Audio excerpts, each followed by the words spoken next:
Long day. Yeah. The most exciting day of the Trump trial we've heard thus far, but also still a little boring. It's probably like, 200 people or 180 people that are actually seeing this. There's probably only about 90 people in the room with us that are actually seeing everyone's reactions. It's very odd that the whole country can't see this. The good liars. The good liars? This is boring. Boring. I will die standing in my boots. Herschel, I got you some condoms. What made everyone so weird and sad that they had to come out here? Mr. President, welcome to the show. We are the good liars, and we are going to tell the truth. Trust us. So they're talking. She has now spanked him with the financial magazine with his picture on it. And she says she's going to go to the bathroom. She says they've had a couple large glasses of water. Yes. He doesn't drink. They weren't drinking. They weren't doing anything other than sitting around the dining table drinking water. She goes to the bathroom. And she admits here, nobody asked her to admit this, but she admits that she looks in one of the drawers or the medicine cabinet or something. No, she looks in his DOP kit. In his DOP kit's just there, yeah. Right. Yeah. And she sees Old Spice and Pert Plus. And she was like, that's weird for a rich guy. Yeah. She said she also saw sets of golden tweezers. They got to be gold. Got to pluck my eyebrows with the golden tweezers, folks. It was just it was a funny thing to admit. It was kind of like a humanizing moment in a way, we all might be kind of curious, but also it felt a little unnecessary to say she snooped, but she did.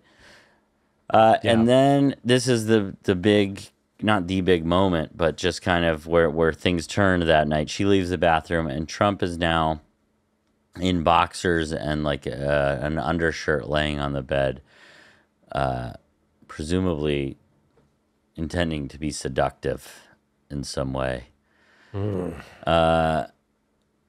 She says she went toward the door to leave, and he kind of stood between her and the door. She was careful to say not physically threatening or verbally threatening, and that she did not try to leave, and that she did not protest in any way to bodyguard. His bodyguard was outside the door. Right. She said that in the hallway. Right. Yeah. And she said they proceeded to have sex. One of the moments that definitely was written about a lot was that one of the only graphic moments at all.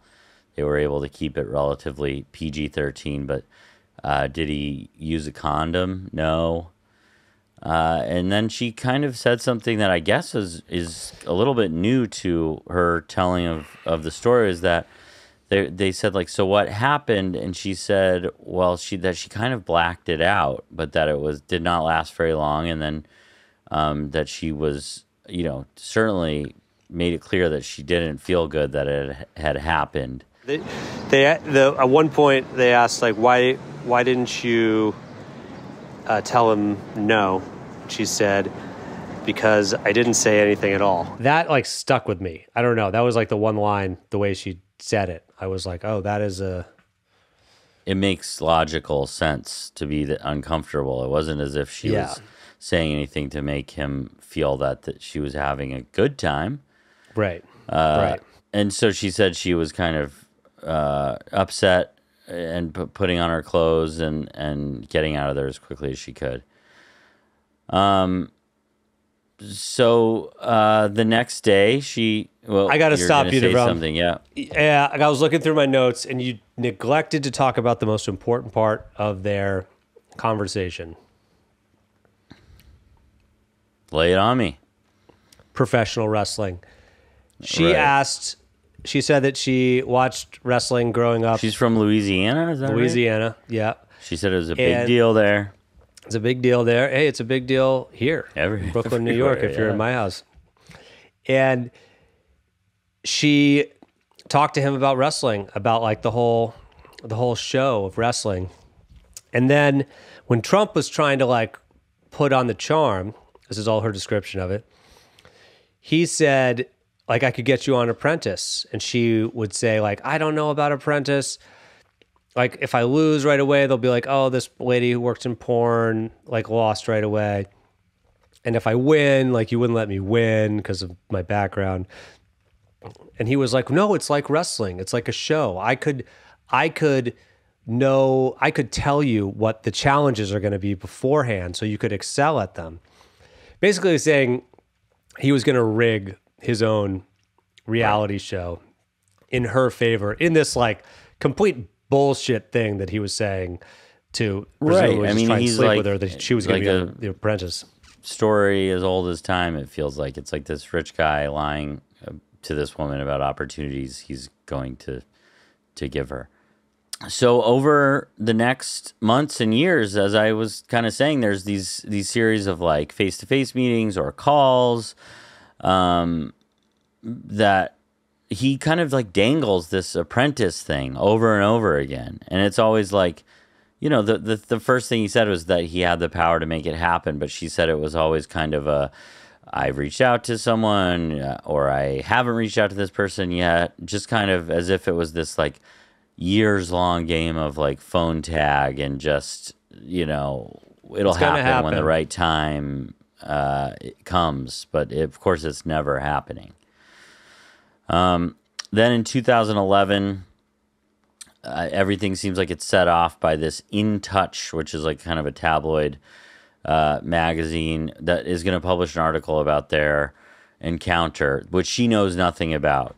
So she's advised to take control of the story, make it her own, contact this place and tell her own story. Otherwise, someone else is going to tell it, and she's not going to get paid for it, and she's not going to have any control over the content of the story. And then there's the moment in the parking garage. Do you want to tell us about that? No, I don't, and I'll tell you why. Because when this happened, I really had to go to the bathroom, and during the breaks, the bathroom line was out the door. And not only was the bathroom line out the door, CNN had their cameras pointed at the men's bathroom line. Yes. What are they doing? There's a picture of you on Twitter waiting in line for the bathroom there. And then somebody else said they saw me in the last break waiting for the bathroom there. And it was just the CNN live shot. All these like famous reporters and D-list internet comedians waiting for the bathroom. And they just had that going the whole time. Why is that news? I don't know why that's news. But my point being, that is a 2-minute stretch that I missed of her describing getting. So I'm trying to remember. It was a long day, and as you said, news flash and put it on the record. We're tired, but basically, she's headed to a workout class with her, I don't know, year-old or maybe a little over a year-old daughter at the time. Yeah, and she says that she's like accosted in this parking garage, and basically the threat by this man is not to talk about this story or her life and the life of her daughter is in danger. And then some other things happen. You can interrupt me at any point here, but I'm going to get through some of the details of this. She is forced to basically sign an NDA. She agrees to sign this NDA that Michael Cohen has put in front of her, that if she talks about this encounter, that she would owe $1 million per infraction. Later, in exchange for the story, there's this long document made up. And this is all the way in 2016 at this point. Yeah, the years are passing. Access Hollywood. And they ask her about the Access Hollywood tape, all that good stuff. Right. And in the interim, she's said, like, no, this sexual encounter didn't happen. She says because she'd signed this NDA. She was scared of talking about it. So she then signed statements that none of this ever happened. Then there's this long document that becomes the agreement for this hush money payment. And in the agreement is Donald Trump, who's referred to as David Dennison, and Stormy Daniels. Gentleman David Dennison. Yeah, the most interesting man in the world. And Peggy Peterson is Stormy Daniels.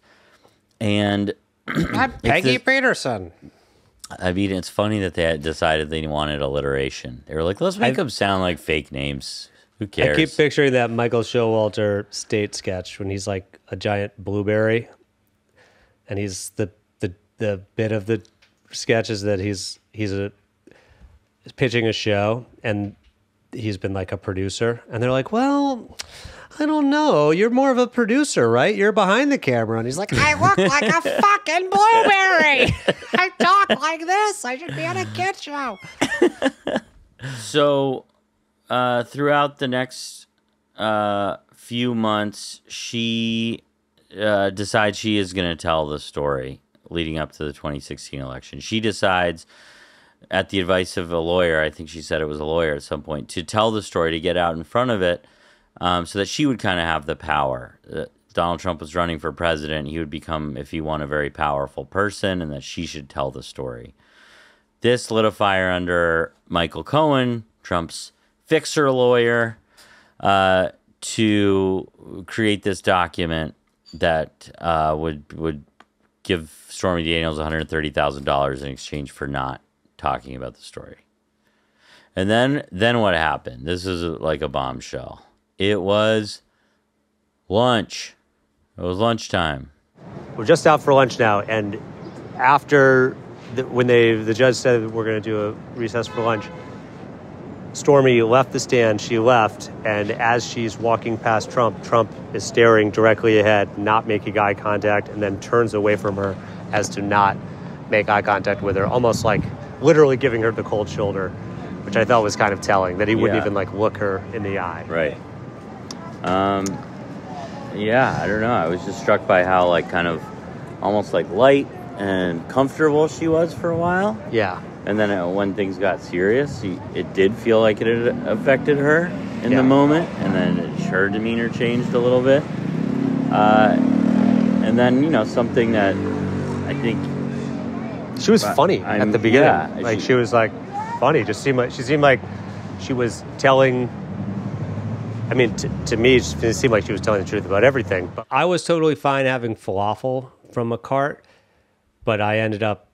They didn't have falafel.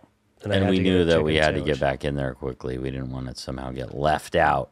So to quote, it was the old Speaker of the House that we ran into at the airport. Paul Ryan. Paul Ryan.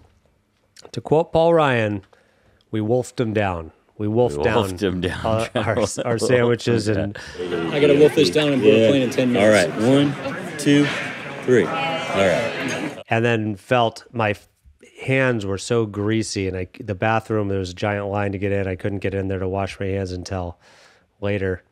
That weighed on me heavily. And the plus with the camera just pointing at the men's bathroom, it's just not that inviting of a place to be. No, and no partitions between the urinals. You could see the urinals. Unbelievable. You could see the urinals from the hallway. Right, the door was open. Exactly. And the door was open. It was always open because there was a line. You could see gentlemen wee-weeing, pee-peeing. All these men were so gentle, though. We should say that. So many these gentlemen. We came back from lunch, and this actually was high drama. We got back, and... Oh, this was incredible. But the other big thing that happened right after lunch was immediately when we sat down, Trump's lawyer got up, and he's very kind of submissive a little bit in how he talks. He's like, Your Honor, the judge, this is very unfair.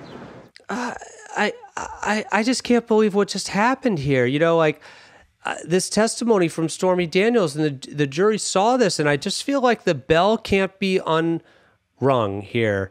The jury heard all this stuff about her feeling unsafe, and I just felt like it was so unfair, and the bell can't be unrung. He said that 3 times. Yeah, the jury can't unhear this. So it all leads to him saying, and because of this, we are asking for a mistrial. And again, it was peas and carrots, peas and carrots, peas and carrots, murmurs, murmurs, murmurs.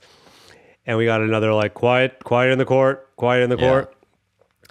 And he's asking for a mistrial, which is a huge thing to ask in the middle of a trial. I just couldn't believe it. Is this how it goes? just like whining and asking for the entire thing, all of this to be thrown out because of little bits of testimony that thought were unfair. And it was incredible because he's listing this stuff, and Judge Mershon goes, well, honestly, I was surprised you didn't object more. And that got a huge laugh from the crowd. Yeah. Like, if you didn't like it, you should have objected more. You should have objected, and we could have, stepped in and whatever. And at one point he goes, I even objected at one point when I felt that you should have. Which maybe is grounds for a mistrial if the judge is having to do the lawyer's job for them. Yeah. Felt like there was going to be a, like, let's make some new ground rules kind of moment. Yeah. It wasn't. Wasn't really. I mean, they just talked for a little bit, and then we're like, all right, well, we're going to bring back Stormy Daniels, your witness. And Stormy Daniels came back in, and then they brought the jury back in, and the judge apologized for keeping the jury waiting, and it all started up again. And they had her read this Donald Trump truth aloud. It was wild. And here it is. So this is Stormy Daniels reading it herself, just trying to remind anyone who's watching or listening how wild this all was. The Stormy Daniels is reading Donald Trump's tweet, his Truth Social post, to the court, to Donald Trump, the man who wrote this to her, and this is what it said. And this is on his Truth Media site, which he created to do exactly this, to publicly complain about people. And now she's reading it to his face in the courtroom. Anyway, I did nothing wrong in the, quote, horseface case. I see she showed up in New York today trying to drum up some publicity for herself. I haven't seen or spoken to her since I took a picture with her on a golf course in full golf gear, including a hat, close to 18 years ago. She knows nothing about me other than her con man lawyer, Avenatti, and convicted liar and felon. I think that was a typo. No, just keep reading. And convicted liar and felon, jailbird. Yeah, she knows nothing about me other than her con man lawyer, Avenatti, and convicted liar and felon, jailbird Michael Cohen may have schemed up. Never had an affair with her. Just another false acquisition by a sleazebag, capital S, capital B. Witch hunt, exclamation point. Just a wild scene watching her read this. And obviously he says false acquisition means accusation. Just that so got a laugh too. Either his mental whole time state is just or his staring forward. Just doesn't know the difference. Trump's not even paying attention to all this. He's just staring forward while this is all happening. So this was starting to get a little bit later in the day, and I started to get pretty worried. Are we not going to see any of the cross-examination? Because this was going and going and going. As entertaining as it was, I really wanted to see what cross-examination would feel like. But at some point, the testimony came to an end. That's when we switched over to the cross-examination. The other thing that struck me when we got back from lunch was that Trump did not look at Stormy Daniels the entire time when the prosecution was asking her questions. But when his lawyer got up there, he started looking at her the whole time because he wanted to, right when she started like going after her at the beginning, his lawyer. And I thought it was interesting, like that he wasn't looking at her at all. You're saying that Trump focused on his own lawyer? He focused on Stormy Daniels. He looked at the stand. How would you describe the feeling immediately as that got started? Well, I was a little starstruck because I didn't realize that Rhea Perlman was working for the Trump defense team. It was amazing seeing Rhea Perlman in the flesh. It's a lot funnier if you were there and you saw. It's a lot funnier if you were one of the 80 people who could see what the lawyer looked like, at least on this television screen. I don't want to mispronounce her name. I believe it's Susan Nichelis or something like that. It's spelled that, but I believe you pronounce it Rhea Perlman. Rita Perlman. Rhea. But we're going to... Rhea? Yeah. Are you serious? Rhea Perlman?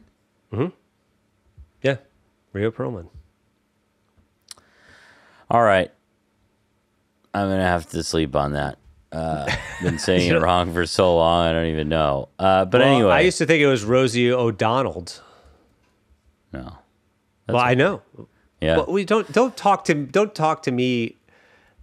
Talk down to me when you Did I didn't talk know down to Rhea you Perlman. any more than you just did to me? Yeah, a little bit. A little bit. Yeah. Yeah.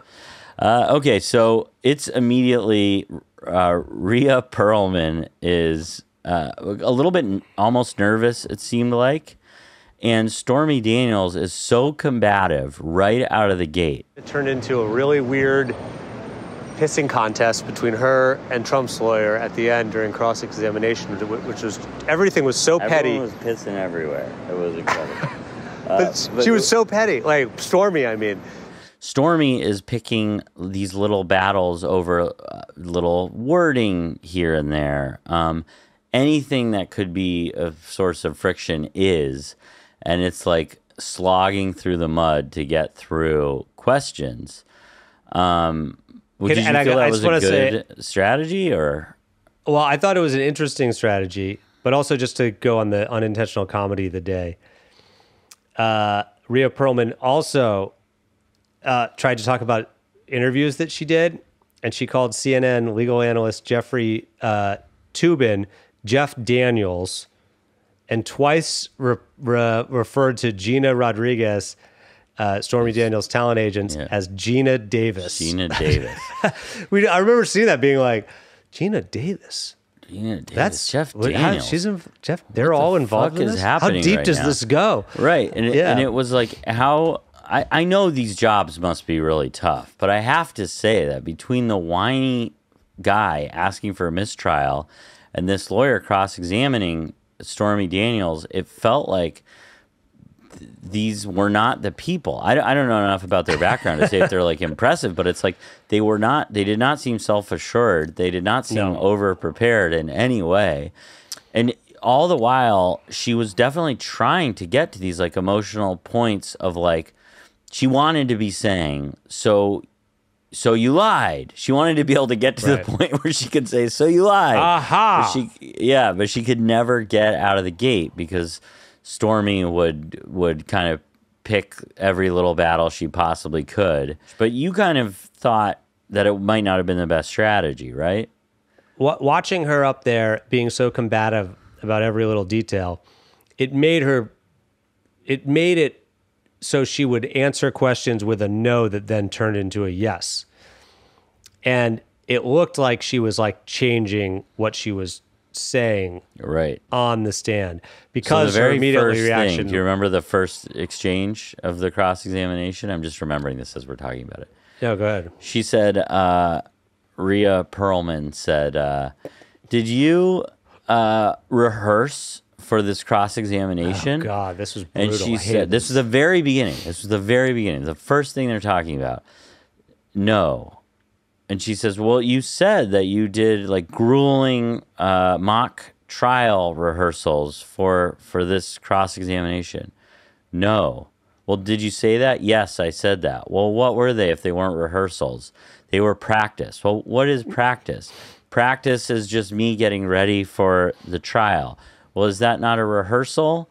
No, it's not. Well, why is it not? Because I was just preparing, and that was like 10 minutes. That was the what was this sound that you heard over and over again? Right. That was me banging my head against the seat in front of me, being like, "I can't believe believe this is happening. This is in the court of law. That's the perfect example of what you're saying, because eventually she had to kind of say, like, well, yeah, I guess it's kind of like a rehearsal or something. You call practicing something rehearsing, then I guess it's rehearsing. Yeah. So like, I don't know who won that. I don't think I won. I think I lost having to have to sit through that. Stupider for having witnessed it. In keeping with the previous Donald Trump truth, do you want to read this one? You can play Rhea here. This is a tweet from Stormy Daniels, at Stormy Daniels. Stormy Daniels. I don't owe him shit, and I'll never give that orange turd a dime laughing emoji. Now, that was again, read in the court of law by Trump's defense attorney with Donald Trump sitting there. And to backtrack for 1 second to the very beginning of this, when this like argument took place, Donald Trump was, for her entire line of questioning from the prosecution, Donald Trump was staring ahead, not looking at Stormy Daniels. When the defense took over and Rhea Perlman was grilling Stormy Daniels. I love that we're just embracing. That's it. That's her name now, yeah. Rhea Perlman.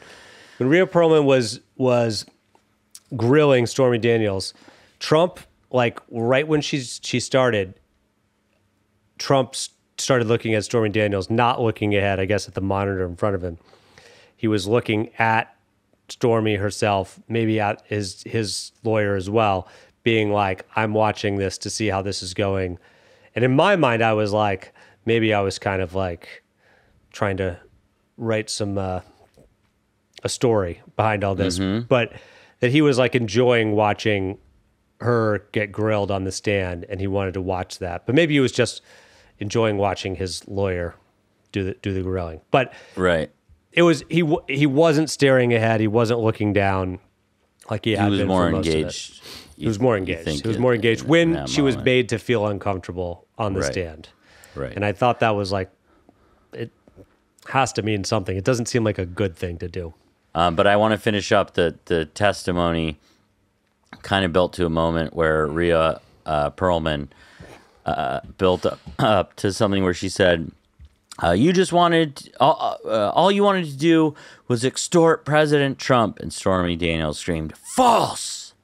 Yeah. There was some real courtroom drama. Which was like totally Trump's like wrong. Yeah. Wrong. Yeah. But, just saying false. It was false. It was dramatic, I guess. And everyone that we talked to seemed to, who from the media who we knew, was like, wow, you guys picked a good day to be here. It was really dramatic. Yeah. Also, there were some boring moments, and this was the best day to be there. So I don't know what that says. I guess we're glad we came this day. But, Devram, let's wrap this up. Yep. We were there. We got let out around 4:30 p.m. We left, and we headed down the elevators to beat the crowd, because going down to lunch, we had to wait for 3 elevators to finally get on one. And we left there. How did you feel afterwards? One word.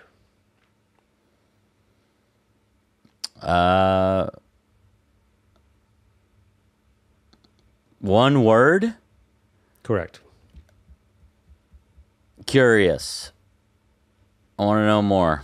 I'm going to take you to the church's Scientology then, if you're curious. All right. Curious. Okay. I felt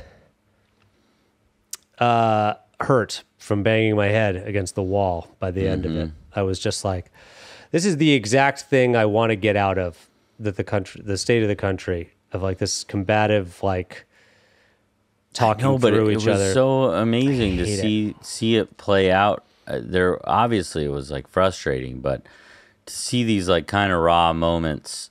I'm not saying it wasn't entertaining. It was interesting, but I don't want to stop you from getting to the truth. No, my truth for this, my truth. I was glad we made the decision to get up at 4 a.m. and get to the courthouse by 5 and wait in line for 3.5 hours, and then get into an overflow room where we could see the former president of the United States and a woman, porn star, who he's accused of having an affair with, in the same room, reading each other's tweets. There's something beautiful about that, about our legal system. Something we may never experience again, and that would. But I am worried about the future, and that's the truth. I am worried about the future. So that's the truth. That's our experience. We're going to have a special bonus episode on Hero about the first witness, which was Not as salacious, but equally funny, I would say. So stick around for that if you're on Hero Hero. If you're not on Hero Hero, you can support us for just $5 a month on herohero.co/thegoodliars. You'll be supporting us, helping us go to all these terrible places we love to go, like this terrible trial and all these rallies and such coming up on the election. We've got some live shows coming up May 23rd in Washington, D.C., June 6th in Nashville, June 25th in Los Angeles, California, and June 26th in San Francisco, California. You can get the tickets at goodliars.com. And before we go, Devram, I got to know, do you have any words of wisdom? The best and most beautiful things in the world cannot be seen or even touched. They must be felt with the heart. Oh my God, that's beautiful. Did you write that? Helen Keller did. Oh, wow. How about that? Yeah. All right. Thank you for that, Devram. And thank you for hanging out with us on The Good Liars Tell the Truth. We'll see you next time.